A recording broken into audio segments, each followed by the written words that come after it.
Hey there. We're here to talk. We're here to talk, but not quite that loud. We're here to talk about reflected intelligence and search abuse. Search abuse, of course, is a problem we all need to recognize and do more about. But let's talk about that. I'm Ted Dunning. There's Ivan Pavlov. We're talking about crowdsourced intelligence and putting that into search on top of Hadoop. We're going to be, well, yes, exactly. My background is academia and startups. I've had a bunch of startups. The latest one is MapR. We build a high-performance Hadoop platform. I've also been involved in open source for a long time, longer than I'd like to admit. Currently involved in a number of Apache projects, notably including Mahout, which we're going to be talking about today, Zookeeper and Drill. Drill's a new one that Michael Hausenblas just talked about. And at MapR, I'm a chief application architect, which means I tell people how to abuse software and how they can glue things together that seem unnatural. I'm also a founding member of Apache Drill. Yes, I'm Ivan Pavlov. I'm a research engineer at Lucidworks, and I'm specializing in NLP and information retrieval, as well as agile software development. And he builds big things that run fast. So, today we're going to talk a little bit about an introduction, a bit about how to talk, where's search going, what's happening with it, how it's changing, and a little bit about the revolution that's occurring in search due to big data techniques. It isn't just search like we thought it was. We're going to also give some examples of how this reflected intelligence built into a search substrate is used in the real world, and talk about how to build the next generation. And then finally sum it up by explaining how the combination of big data and search isn't just big data and search. It's big data and search and an interesting interaction between the two that makes things work really well. So this slide kind of shows the way we view user interaction with big data. We'll kind of start from the top. You see here from the distributed file system, if you put a lot of data in a distributed file system, the most basic way to interact with that data is through some command line, and we're talking about system engineers doing so. Then the next layer of abstraction is your engineer doing some kind of query language into your system if you have some sort of key value store, right? And so in both cases, people have to know what they're going after, what they're looking for, and where it's located most likely. But then when you start talking about the end user, only when the data is indexed, the end user can actually start taking advantage and finding data and looking for it through the keyword search. And as just a little bit of a preview, do these things have to be documents? No, not really. It could be either structured or unstructured data. Do the queries have to be text? Not necessarily either. That's the key. And that's where we're going with this. But even the keyword search is not enough because a lot of cases we want to take advantage of more of a user interaction with the system, and that's when we start talking about this crowd reflected intelligence, when we take advantage of the whole group of users interacting with the system, and then us taking advantage of that interaction and then helping any user in that group to get better experience finding data.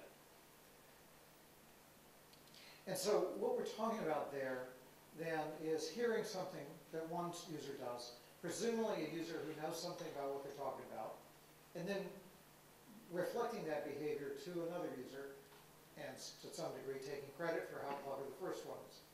The first time I saw this sort of thing, I was building a recommendation engine for music, and it started making these distinctions between things that I couldn't tell the difference. I could listen to the music, I could look at the titles, I could look at who's playing it, I could listen to the words as much as I could stand to, and they just sounded all identical to me. I finally asked a friend from Northern England, what's the difference here? And it was black metal and death metal and Finnish metal, and it was all these things. They sounded identical to me. And he goes, you can't confuse those. They're completely different.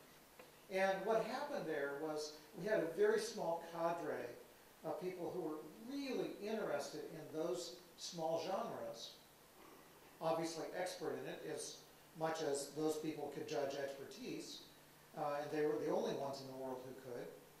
And our recommendation engine was reflecting back that expertise to other users who, I mean, there was one group that would sing Norse sagas to heavy metal accompaniment, and that was, of course, silly for Finnish people to listen to, or Northern English people to listen to.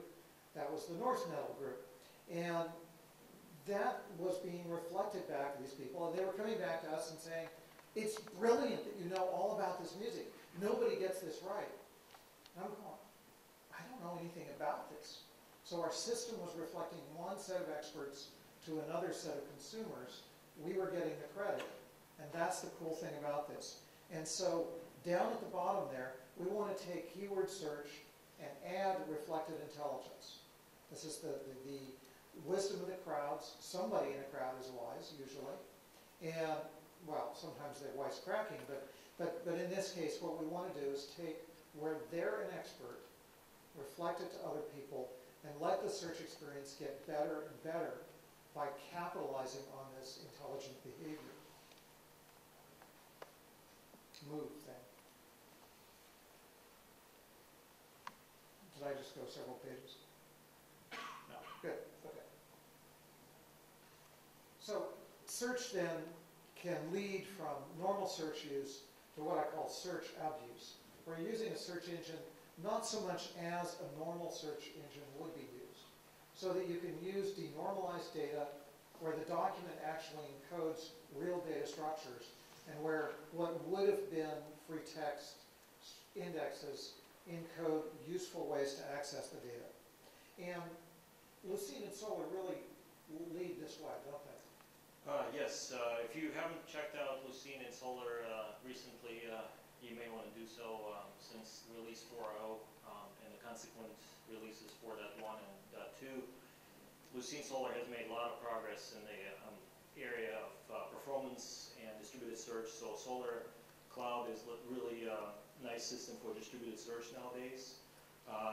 And then you've looked at Lucene previously and tried to modify the scoring model, for example, before 4.0. It was quite a chore.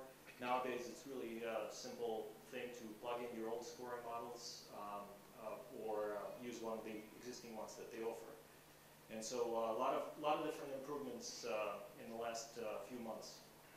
Favorite question that I hear is, what are finite state transducers, and why are transducers helpful for search engines?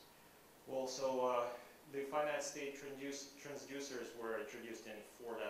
I cannot speak for the detail of how they work, but they definitely improved. I know that from the performance standpoint, they improved the fuzzy search queries a lot.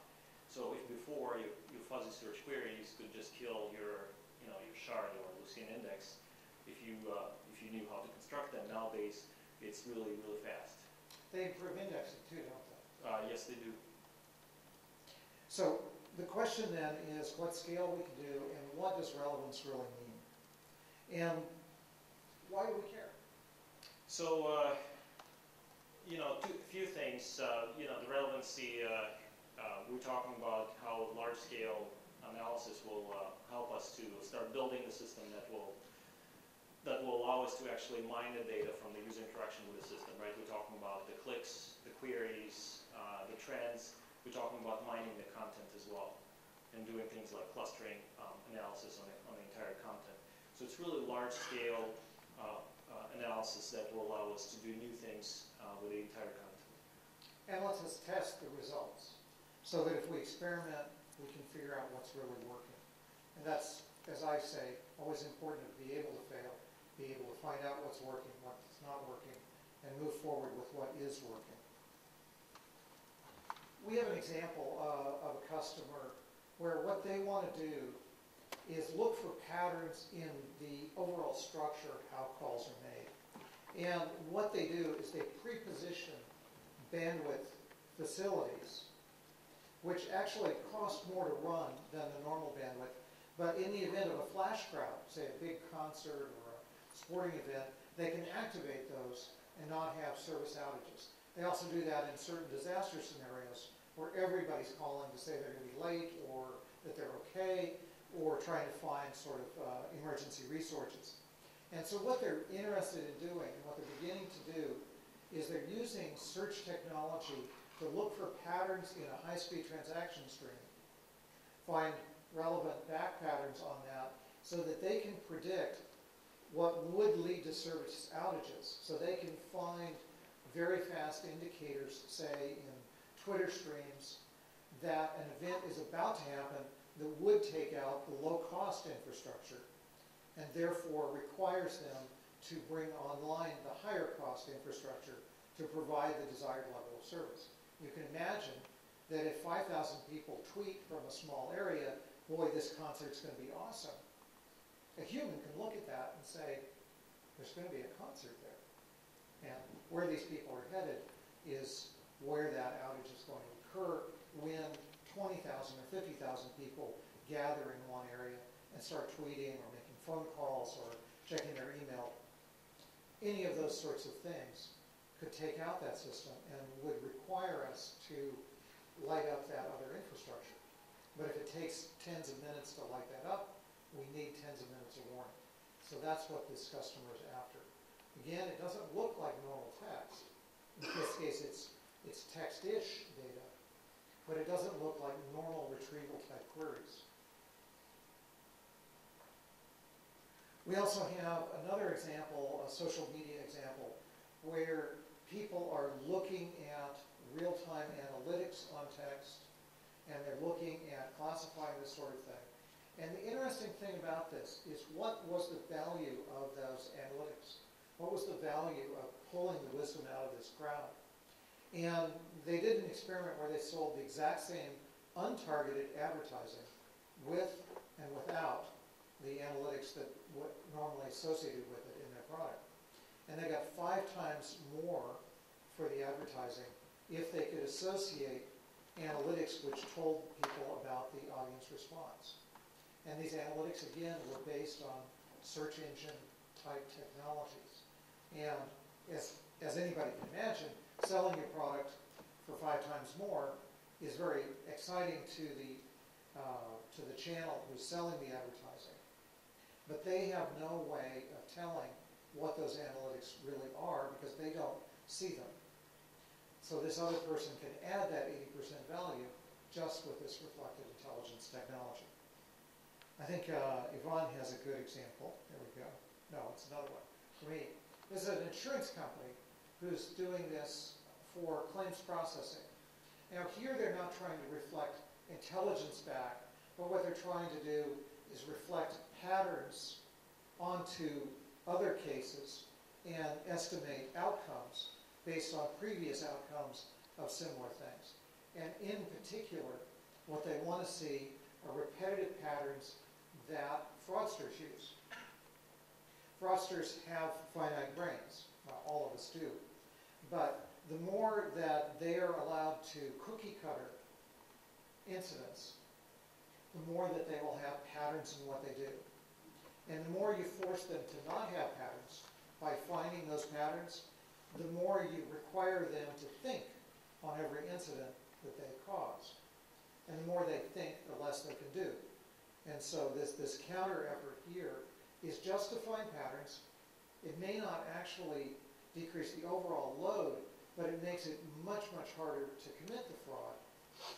And so the fraudsters wind up effectively going out of business because their resource, their thought patterns, then don't result in the same level of return. And so they have to find other avenues. And again, what's happening here is we're finding patterns that lead to outcomes in the past. These same patterns can be queries against that past database to find predicted patterns. And the queries then are against non-textual data. It's behavioral data. Behaviors being coded as a sequence of symbols. And then the outcome, again, is a symbol, but it's just a flag in a document, a so-called document that consists of behavioral cues. Moving, moving forward now. Oh, We've yeah. got a more traditional search case.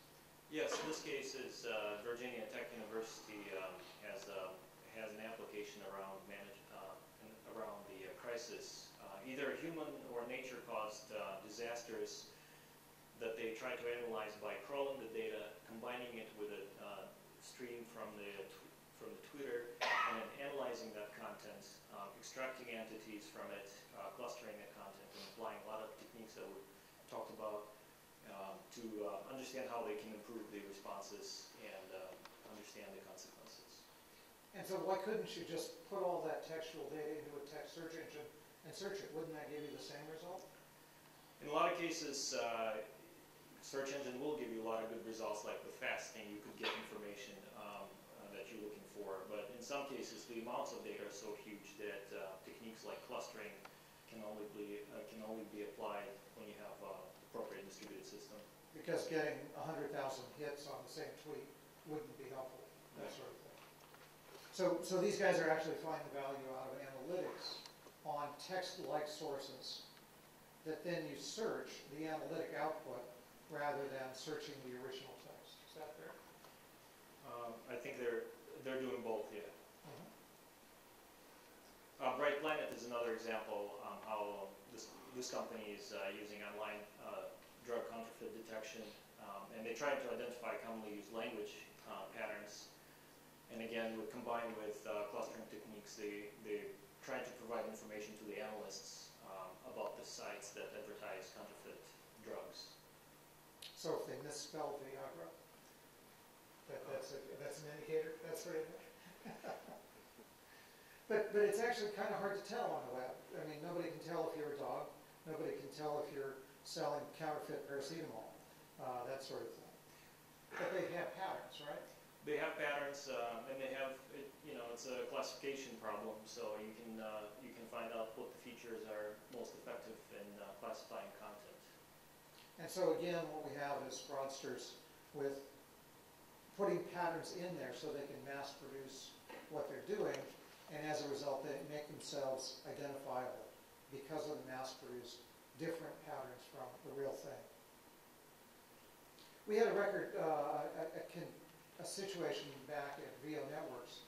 Sadly, it was roughly a failed startup that I worked on. But one of the cool things that we did, which I've counted as a success along the way, was we had a meeting. And I was explaining the mathematics of how recommendations engines worked. And I said, well, you do this co-occurrence matrix, A transpose A. And I said, obviously you could do A transpose B, but that would be stupid. This was one of the stupider things I ever said. Because it turned out it wasn't stupid at all. And what I said kind of got the hackles up on one of my engineers. He said, what do you mean it'd be stupid? I don't know, it just feels like it would be stupid. He says, well, why don't I try it? So we tried it. And what we wound up trying was taking one kind of behavior, which is typing in a search query, search terms, and another kind of behavior, which was watching videos. And the normal recommendation engine that we already had recommended videos based on the previous videos you had watched. But the new recommendation engine recommended videos based on the search terms that you typed. Now, this sounds like a search engine, because you type in terms and it gives you videos. But the weird thing about it was a search engine that was totally behaviorally based. It didn't look at the metadata on the videos. And so it solved one of the key problems that we had, which was spammers who would put first-run movies or things like that on our site. They would describe them in, here's pictures of mom while she's gardening. Then on other sites, they would provide navigation to their club members, they would charge them for this, that would put the right metadata on this hidden site that they didn't let us see, that would link to an embedded instance of this movie. So how do we find these mislabeled things? Obviously, a metadata search is going to fail unless we're searching for mom gardening and not the latest Iron Man movie. And so what we came up with was users would search on our site for movies with certain titles. They would eventually find them through these roundabout forms, and then they would start watching this mom gardening video. And the cross-occurrence statistics would tie their original queries to the eventual videos. And then the cross-recommendation search would start showing those videos directly. Or people would spot these in the recent edition pages, and the same behavior would happen. And so what we had here was a search engine built by abusing a recommendation engine, which was then in turn implemented by abusing a search engine underneath.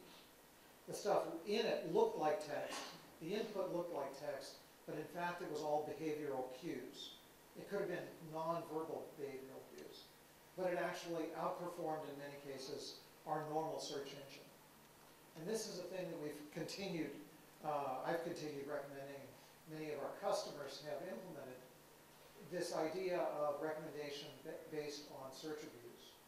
And it's a very, very fruitful pattern, very clearly reflecting the abilities of one set of users to find the content and express what they want initially, so when other people express that, we can satisfy what they need. So, how do we need to build this? So we need fast and scalable search capabilities. Yes, we do. Solr and Lucene. Solr provides really fast, scalable search nowadays that supports both bulk and near real-time searching. We need obviously cost-effective distributed file system to store lots and lots of data. And for some more advanced techniques, we will need to apply machine learning and NLP tools. And I was curious, and actually what happens, Yvonne and I were supposed to be preparing for this, and we just got to talking. And talking about this and talking about that. But the question came up is, how fast is Lucene anymore? And I used to ride the bus with Michael Bush, who was building the new search engine at Twitter, and he was all excited because he made this huge speed improvement over the standard Lucene search engine. This is back in the 3.1, 3.4 time frame. And he got it up to where on his laptop he could index 50,000 tweets per second. And then on a multi-core system, they quit even storing indexes. They just would re-index them on the fly because that was faster than loading indexes.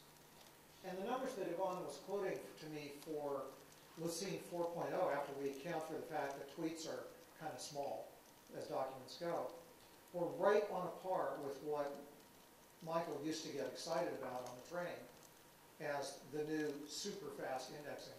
And that was just in standard Lucene, wasn't it? Yes, just the latest Lucene 4.1. So that's over 2 years time frame, 2 to 3 years. It's gone from totally amazing, only available to somebody who has a core Lucene committer and who can rewrite the indexer, to the standard.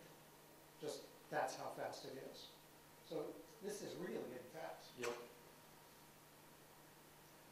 So the next slide, I think, talks about the reference implementation or reference architecture of a system that could perform things like that.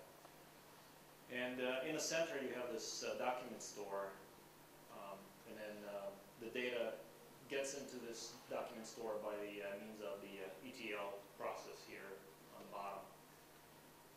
And then we'll talk about a little bit more about some of the details on the next slide, but here it just talks about a variety of different like discovery and enrichment services, classification and personalization services, all of these, yep. And then we have analytic services that view into the numeric and historic data, and that's where we'll get some of the information to help us understand the user behavior. So the question is, how do you put all these together? Is there any place to go get them all? Yes, so all of these are available in the open source now, and then we'll talk about like how we put something together at Lucidworks. Into a single package that has all these pieces, right? It's very hard to get this thing to advance sometimes. I'll keep looking on it here. There. Is that the end? No, I don't think so. There it is. So MapR provides a lot of the technology required by this sort of system. We provide the substrate, the computational underpinnings for this. It includes distributed file system. It includes MapReduce execution framework that's very efficient. But it still needs the intelligence that gets added on to produce that reflected intelligence system. Can you guys help with an advance? There we go. Yes, and Lucidworks provides basically packaging of Solr and Lucene.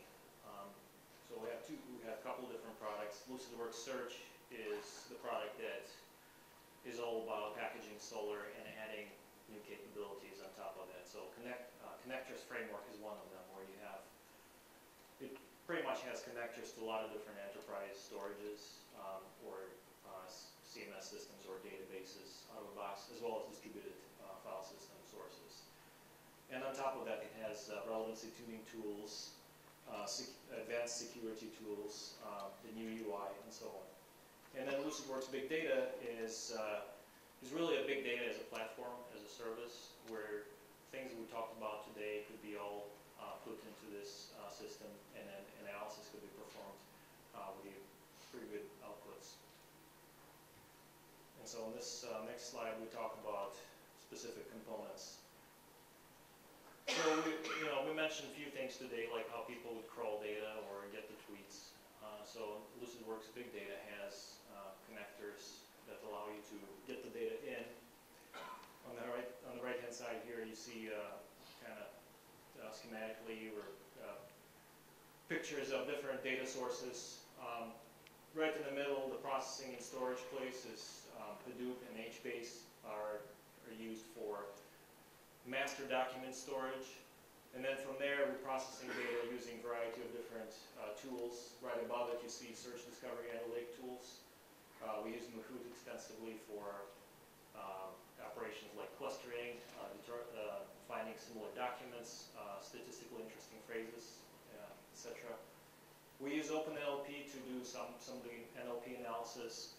And we also plug it in through the UEMA. So like if for instance, you're already using UEMA or Gate, you could be plugging in your own text analysis tools into this platform.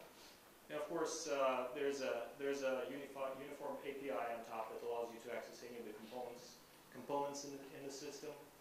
And there's lots more there. We use Zookeeper for configuration management, Chef for provisioning, but it's kind of in a nutshell how the system is architected. So the sum there then is just an awful lot of components available in one package, easily adjusted. And so you can get some very quick and easy wins in this sort of system. You can analyze logs directly stored in the MapR system. That's very easy to ingest into there. But then you can do higher level analytics with a system like the Lucidworks Big Data by looking at those data sources. You can seamlessly store those indexes in the MapR system, deploy them to remote data centers if necessary, use them to feed Pig or Mahout or other systems. You make backups, you can make offsite replicas, and Lucidworks now, I think, includes directly all of these connectors that we're talking about. Yep. I guess the summary then is that the sum of these pieces is bigger than the individual pieces by themselves. Both pieces are exciting and fun by themselves, but when put together, you get to do systems that understand your data, understand the behavior of your users, and that's really a big deal. So we have a few minutes left for questions. If you don't get to questions here, you can certainly talk to me, talk to Yvonne. We have kind of a common theme here. We're both hiring the best and the brightest, of course. If you happen to be one of those, get in touch with us. If you have questions afterwards, the thoughts on the stairs that always occur to people after they should have remembered to ask something, go ahead and send us email, tweet to us, whatever you like. Do you have any questions now? For the reflective intelligence, what kind of machine learning algorithms are you using? So the question is about reflective intelligence. What sort of machine learning algorithms do we use? And in the past, I don't know if I should be proud or embarrassed to say, the most advanced mathematics really just about that we used was counting. The mere counting of these coincidences. And then discarding coincidence and finding patterns. Findings that we should be surprised about. The ability to find those significant co-occurrences is the only thing that is necessary here. And the reason is that when you have reasonably large audiences, the signals actually become very strong and fairly easy to disentangle from the average behavior of the crowd. And so you can get these signals out by first counting co-occurrence, possibly downsampling in a few pathological cases, and then looking for anomalous co-occurrence. Beyond that, you don't need to do a lot of learning because the retrieval engines themselves have very good weighting systems built into them. Those weighting systems are based on the underlying prevalence, and they come very close to the factors that you would learn if you spent a lot of effort building a more detailed model. And so there's very, very little technology needed there other than just gluing these pieces together with the capabilities already available. Does that answer the question? And like I said, I don't know whether to be embarrassed or proud that we've used so little mechanism. The best mechanism is always the smallest, I think, as long as it provides performance, and these do. Any other questions? Yeah, Mike? Yes. How does the size of the index grow based on the number of... How do you factor the growth of an index based on the number of records or rows? That was a very impressive result that Yvonne was talking about before the talk. I was amazed. Well, that kind of depends on your on what kind of data you want to store in the index. You can tell he's an engineer. Typically, you want to keep it under 30% of your raw data size. So the example you were showing me before was Wikipedia. And what were the sizes? I forget. Well, for the Wikipedia, and it's very very specific to each case. For like Wikipedia, complete Wikipedia index, raw data 30 gigabytes, index ended up being 10 gigabytes without storing any content, right? So is a general rule of thumb then? It's about a third is what the size of the index will be based on raw data? No, I think what I'm trying to say, there is no rule of thumb there because generally that affects your performance, right? So for example, you get certain advantages by putting more data into the index. For example, if you start storing the term vectors, you may get some performance improvements on certain operations, like queries including more like this features. But that kind of is going to cost you as well, right? So the more data you put in the index, the more you're affecting the search performance. And so you're trying to keep it as low as you can, but it depends on your basically service level agreement, right? So Mike, I've heard of some examples in recent Lucenes at around 10 to 1. That's kind of the most aggressive that I've heard. I've heard of some examples. With Lucene 4, I haven't heard of many examples where the index is larger than the original content. Those used to be fairly common. It was not hard to do that, but that becomes much less common with the recent releases. Right. As you start storing term vectors, and especially if you store the original content, obviously it grows to the original size or larger. Right. I've seen it as low as about 15% to the raw content, right? And that was very aggressive. And how big has it been in your recent experience? It could be 30, 40% easily. So, is that a fair range? Yeah, no, I'm just trying to understand because, sometimes if you have very large fact tables in a relational database, right, and these indexes are much different, understood. Yeah. They can be, in some work, some like an Oracle, the indexes take up more space than the actual data. I was just curious how because you obviously work in this space, and you've seen lots of different implementations, there's usually a rule of thumb type of thing. Over the last two major releases in Lucene, you've seen massive decreases in index size. Some of that is due just to the fact that researchers are finding better ways to compress things, and Lucene is adopting them. One of the big things in 4.0, I think, was the P4 delta compression algorithms for posting vectors. Those take deltas, and then P4 is a type of compression that you can do that's in place and can vectorize very effectively. And that has resulted in large performance improvements relative to the indexing and retrieval, but also in dramatic shrinking of the index sizes. Any other questions? Yeah. You mentioned machine learning, and I feel how accurate they are, especially for classification problems. So the question is, how accurate are these machine learning? Generally, the data is extremely messy. Yeah. Yeah. So most of what we're talking about here is not classification per se. In classification, you have one decision, you have training data for that one decision, and you learn a classifier for that. And typically you have hundreds to hundreds of millions examples for that one case. Typically what we have here instead is millions to billions of examples of not quite the same problem. And in fact, we don't even know what classification we're trying to do in advance, because all we're trying to do is guess what you might like. And these are essentially a decision on every element of content that exists. But we're not trying to build 10 million classifiers from a tiny amount of data for each one. What we're trying to do is see the patterns of the entire usage. Now, the accuracy of these systems is very, very difficult to define because there is no right or wrong, and there's a huge problem of reject inference. If I don't show you something, I don't know if it was right or wrong. And I tend to show you the things that I know are best for you, not the things that I think might be best. But overall, these very simple techniques that we've been talking about today, where you use anomalous co-occurrence and you use normal search engine, very, very often outperform much more advanced recommendation techniques.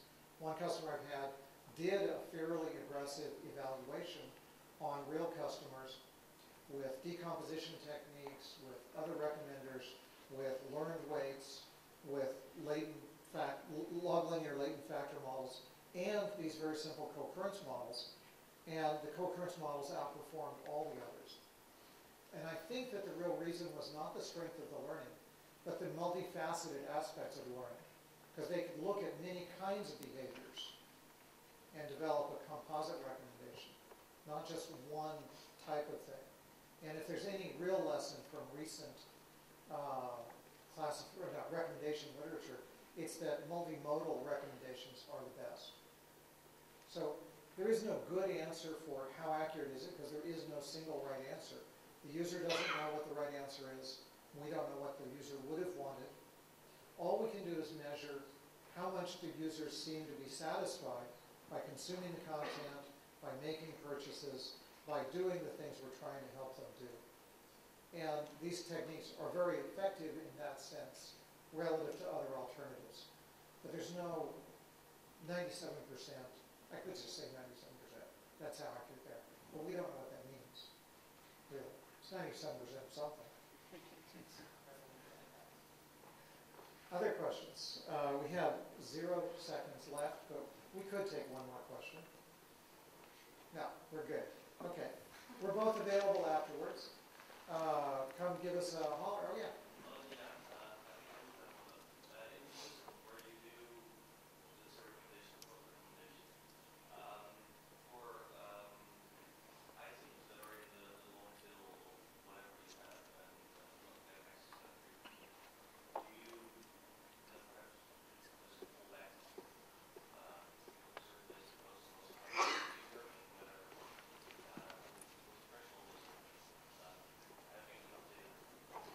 Yeah, so the question is for long tail items where you don't have much data, how do we know? How do we know when to fall back?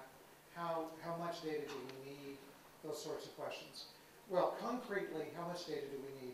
In music or video recommendations, we need 5 or 10 views of a thing, or we need 5 or 10 views by a person to characterize the thing or the person. It's really quite a small amount of data, and in any of these systems, the amount of data that has less than 5 impressions is quite small.